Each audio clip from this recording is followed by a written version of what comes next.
इनकी तरह दोहरा चरित्र नहीं है कि अब अभी लंबी बात चौड़ी बात बोल रहे हैं, डीजल पेट्रोल मत बचाओ, सैकड़ों विदेशी गाड़ियों के साथ रोड शो कर रहे हैं, अभी विदेश जा रहे हैं, कई देशों के दौरे पर यूरोप जा रहे हैं। तो जो जितना बड़ा चमचा होगा उसको उतना बड़ा पद दिया जाए। मतलब हंसराज जी चमचा है। मैं एक की बात में नहीं कह रहा हूँ, मैं जितने की बात कर रहा हूँ। सबसे पहले कांग्रेस ने, इंदिरा जी ने अपना सोना दान दिया था। प्रधानमंत्री जी ने 24 घंटे में 2 बार अपील की, पेट्रोल डीजल का उपयोग कम करें, विदेश यात्रा न करें और सोना न खरीदें। इसको लेकर के विपक्ष के नेता कांग्रेस के प्रदेश अध्यक्ष अजय राय जी मौजूद है, हम उनसे बातचीत करेंगे।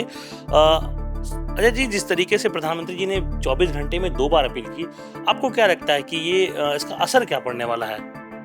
देखिए, असर बहुत ही खराब पड़ने वाला है, क्योंकि मोदी जी ने चुनाव के पहले तो कहा नहीं। चुनाव के पहले हमारे नेता आदरणीय राहुल जी ने कहा, तो राहुल जी को झूठा साबित करने का पूरा प्रयास किया। और राहुल जी ने हमेशा सही बात देश को बताई है, देशवासियों को बताई है। पर ये भाजपा और मोदी, ये केवल और केवल अपनी बात कहना, जनता को गुमराह करना, झूठ बोलना, मैं समझता हूँ कि निश्चित तौर से देश का दुर्भाग्य है कि देश के प्रधानमंत्री ऐसे मिले हैं जो हमेशा इस देश की जनता को गुमराह कर रहे हैं। चाहे कोरोना काल हो, नोटबंदी हो, चाहे जीएसटी हो, हमेशा जनता से झूठ बोला है। आज वही स्थिति हो गई कि आज डीजल पेट्रोल कम खर्चा करिए, सोना मत खरीदिए, मेट्रो में सफर करिए। तो पहले लागू अपने ऊपर करिए ना। आप सोना की बात कर रहे हैं, सबसे पहले कांग्रेस ने, इंदिरा जी ने अपना सोना दान दिया था। हमारे लाल बहादुर शास्त्री जी, काशी के प्रधानमंत्री, जिन्होंने एक समय अनाज को छोड़ने की बात कही थी, तो स्वयं पहले अपने ऊपर लागू किया, तब देशवासियों से आग्रह किया। मोदी जी लंबी चौड़ी भाषण देने के बाद 2 घंटे बाद रोड शो करते हैं जामनगर में, सैकड़ों गाड़ियों के साथ, विदेशी गाड़ियों के साथ, काफिलों के साथ। आप देख सकते हैं, कल भी उन्होंने रोड शो किया। तो पूरे देश में जो एक, आप आम आदमी को तो कह रहे हो कि नहीं ये काम न करिए, और अपने ही खुद कर रहे हैं। तो अगर एग्जाम्पल सेट करिए, उदाहरण बनिए, जनता को गुमराह करना बंद करिए, देशवासियों को सही बात चुनाव के पहले बता दिए होते तो आज इनकी दशा, आज बंगाल से लेकर आसाम बुरी तरीके से हारते। अच्छा, आपके ऊपर व्यक्तिगत तौर पे इसका क्या असर पड़ा? मैंने सुना कि आपने भी अपने काफिले से कई गाड़ियां हटा दी, बाइक से घूम रहे हैं, बहुत इमरजेंसी में कहीं जाना हो रहा है तो एक गाड़ियों का उपयोग कर रहे हैं। ऐसे इसकी हकीकत क्या है? आप क्या सच में फॉलो कर रहे हैं, या फिर ये भी भारतीय जनता पार्टी का एक आरोप आपके ऊपर लगाया जाएगा? नहीं नहीं नहीं, भाजपा, मेरे ऊपर कोई आरोप इनका नहीं लग पाएगा, क्योंकि मेरा दोहरा चरित्र नहीं है जी। मैं जो कहता हूँ वो करता हूँ। मैंने अपनी निश्चित तौर से गाड़ियाँ कम कर दी हैं, और जहाँ भी बहुत आवश्यक है वहीं जा रहा हूँ। और अभी हम सब लोग यहाँ से निकल रहे हैं बाबा विश्वनाथ के दरबार में, बाइक से जाएंगे दर्शन करने। और निश्चित तौर से, क्योंकि आम जनता का हित देखना है, आम आदमी का देखना है, देश की सारी चीज़ों को देख के लेके चलना है, तो हम निश्चित तौर से अपनी चीज़ों को कटौती करेंगे, अपने लोगों को समझा रहे हैं। और पूरी कांग्रेस पार्टी, हमारे नेता आदरणीय राहुल गांधी जो कहते हैं वो करते हैं। इनकी तरह दोहरा चरित्र नहीं है कि अब अभी लंबी बात चौड़ी बात बोल रहे हैं, डीजल पेट्रोल मत बचाओ, सैकड़ों विदेशी गाड़ियों के साथ रोड शो कर रहे हैं, अभी विदेश जा रहे हैं, कई देशों के दौरे पर यूरोप जा रहे हैं। तो ये केवल दिखावटी लोग हैं। हम लोग जो कहते हैं करते हैं। अभी आप देख सकते हैं, अभी हम लोग यहाँ से निकल रहे हैं बाबा विश्वनाथ के दरबार में, बाइक से जाके दर्शन करेंगे, जो कि मेरा पूरी तरीके से स्वास्थ्य भी ठीक नहीं है, उसके बाद भी हम बाइक से जाएंगे। क्यों? क्योंकि आम जन का हित, आम जनता का हित, देश हित सर्वोपरि है, उसके बाद अपना हित है। अध्यक्ष जी, एक परंपरा रही है भारतीय जनता पार्टी में कि एक व्यक्ति को एक पद दिया जाता था, और बनारस के जिलाध्यक्ष पहले जिलाध्यक्ष बना जाते हैं, प्रमोशन दिया जाता है, एमएलसी बना जाते हैं, अब मंत्री बना जाते हैं। तो क्या आपको नहीं लगता कि हंसराज जी के अलावा भाजपा में कोई अब रहा नहीं उस कैडर का? तमाम पुराने नेता थे जो मंत्री के प्रबल दावेदार थे और अच्छे नेता थे, जिनकी काशी में एक अलग पैठ भी होती। ऐसे में आपका क्या वक्तव्य है इस पर? देखिए, भारतीय जनता पार्टी के अंदर पूरी तरीके से जो जितना बड़ा चमचा होगा उसको उतना बड़ा पद दिया जाए। मतलब हंसराज जी चमचा है। मैं एक की बात में नहीं कह रहा हूँ, मैं जितने की बात कर रहा हूँ। कोई एक आदमी नहीं है। जितना बड़ा कोई मोदी जी की जय जयकार करेगा, चमचागिरी करेगा, उसको उतना बड़ा पद मिलेगा। उसकी योग्यता और क्षमता पर नहीं मिलता है।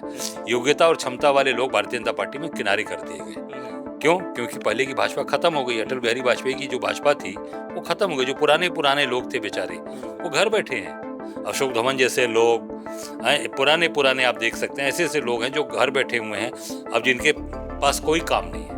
ऐसे लोगों को दिया जा रहा है जो पूरी तरीके से मोदी की चमचागिरी कर रहे हैं, उनको पद दिया जा रहा है, उनको आगे बढ़ाया जा रहा है। एक नहीं कई पद दिए जा रहे हैं। इससे ये लगता है कि भारतीय जनता पार्टी अब कार्यकर्ताओं का बेस नहीं रह गया, अब चमचा बेस पार्टी हो गई है। जो चमचागिरी करेगा वो आगे जाएगा। वर्कर कितना भी हार्ड वर्कर होगा, वो जब तक चमचागिरी करेगा आगे नहीं जा पाएगा। तो मुझे लगता है कि भारतीय जनता पार्टी अब चमचा पसंद पार्टी हो गई है, वर्कर खत्म हो चुके हैं। जब पिछले चुनाव में भी आपने मोदी से डायरेक्ट टक्कर लिया था और काफ़ी कांटे की टक्कर भी रही थी। जो एक नारा था कि अब की बार 10 लाख पार वाला जो नारा था, और आपने इसको बिल्कुल नेस्ताभूत कर दिया था। तो इसके बाद क्या अजय राय जी को भाजपा की तरफ से कोई प्रलोभन या फिर कोई मंत्री पद ऑफर किया गया था क्या? अजय राय जी को कोई प्रलोभन हिला नहीं पाएगा। जी जी। अजय राय बाबा विश्वनाथ के भक्त हैं, महादेव के भक्त हैं, काशीवासियों का आशीर्वाद है और काशी की जनता ने उखाड़ के फेंका है। मैं तो एक उदाहरण के तौर पे खड़ा हूँ। काशी की जनता का आशीर्वाद और बाबा विश्वनाथ का आशीर्वाद वो हमारे साथ है। और बाबा का जो भक्त होता है वड़भंगी होता है, न उसको कोई खरीद पाता है, न उसको कोई डिगा पाता है, न कोई डरा पाता है, क्योंकि हमारी रक्षा करने वाले महादेव साक्षात हैं। तो हम लोग ने पीछे हटने वाले हैं। निश्चित तौर से इनको गुजरात भेजेंगे और इनको बनारस की जनता आप देखना इस बार बुरी तरीके से यहाँ से गुजरात भेजने वाली है। 2014 के बाद जिस तरीके से लगातार चुनाव हुए और वोट का परसेंटेज जो है, मार्जिन जो है लगातार कम होता गया। अगले साल यूपी में चुनाव होने वाले हैं, आपकी क्या रणनीति होगी इसको लेकर के? नहीं, हमारी रणनीति एकदम साफ है। पूरे प्रदेश की जनता कांग्रेस के साथ, आदरणीय राहुल गांधी जी के साथ खड़ी हो रही है और उत्तर प्रदेश 2027 हमारी सरकार बनेगी। डंके की चोट पर हम सरकार बनाएंगे। एक आखिरी सवाल अध्यक्ष जी आपसे लेते हैं। अभी हाल ही में कल नीट के एग्ज़ाम होने थे, पेपर लीक का मामला फिर से सामने आया और लाखों जो छात्र थे उनके मंसूबों पे पानी फिर गया।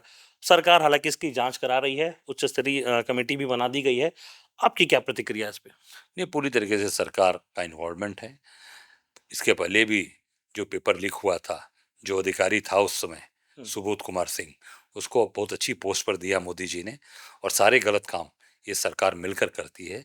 जो आज ये नीट की परीक्षा जो लीक हुई है, इसमें भी सरकार का योगदान है। मुझे लगता है कि जो नौजवान बच्चे जो कल देश के भविष्य हैं, डॉक्टर बनते, उनका भविष्य अंधकार में किया है। जो सालों साल पढ़ाई कर रहे हैं, मेरी बच्ची खुद एग्ज़ाम दी थी। अब सब लोग बहुत ही चिंतित हैं, भविष्य खराब किया इस सरकार ने। और ये सरकार चाहती है कि ये देश में कोई पढ़ा लिखा ना रहे, केवल और केवल इनके पीछे घूमने वाले लोग रहें। पर जनता अब समझ चुकी है, नौजवान समझ चुका है। निश्चित तौर से अब इनको उखाड़ के फेंकने वाले हैं। शुक्रिया हमसे बातचीत करने के लिए। तो ये थे कांग्रेस के प्रदेश अध्यक्ष अजय राय जी, जिनसे हमने बातचीत की। अच्छी तमाम खबरों के लिए देखते रहिए गांधी डिजिटल। मैं अहमद सिंह।